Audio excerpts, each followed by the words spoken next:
মার্কিন president Donald Trump বলেছেন, যুক্তরাষ্ট্র ও ইসরায়েলের সঙ্গে যুদ্ধে ইরানকে ভ্লাদিমির পুতিন এবং রাশিয়া কিছুটা সহায়তা করছে বলেই তার বিশ্বাস।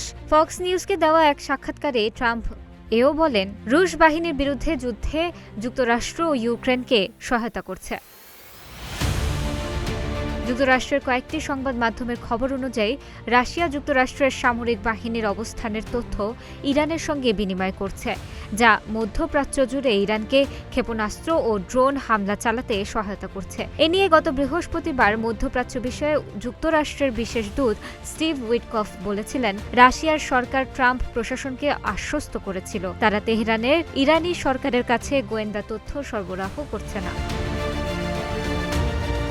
ইরানের সঙ্গে রাশিয়া গোয়েন্দা তথ্য বিনিময় করছে কিনা ফক্স নিউজ থেকে ট্রাম্পকে এই প্রশ্ন করা হলে জবাবে তিনি বলেন, হ্যাঁ, আমার মনে হয় তিনি সম্ভবত তাদের কিছুটা সহায়তা করছেন। সম্ভবত তিনি ভাবছেন আমরা ইউক্রেনকে সহায়তা করছি, তারা এটা করে এবং আমরা এটা করি। যুক্তরাষ্ট্রের কর্মকর্তাদের এবং একজন সাবেক রুশ গোয়েন্দা কর্মকর্তার বরাত দিয়ে ওয়াল স্ট্রিট জার্নাল গত সপ্তাহে এক প্রতিবেদনে বলেছিল, যেসব তথ্য বিনিময় করা হয়েছে তার মধ্যে মার্কিন সামরিক জাহাজ ও উড়োজাহাজগুলোর ভৌগোলিক অবস্থানও রয়েছে। ইরান সেগুলোকে হামলার লক্ষ্যবস্তু বানাতে পারে।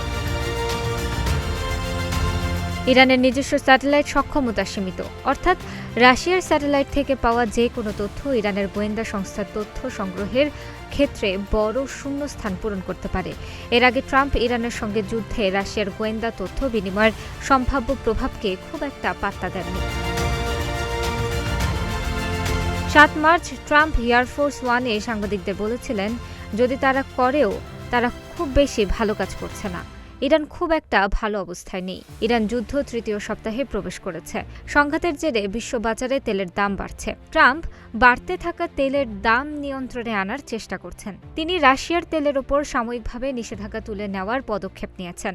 এরপরই তিনি ফক্স নিউজকে এসব মন্তব্য করেন।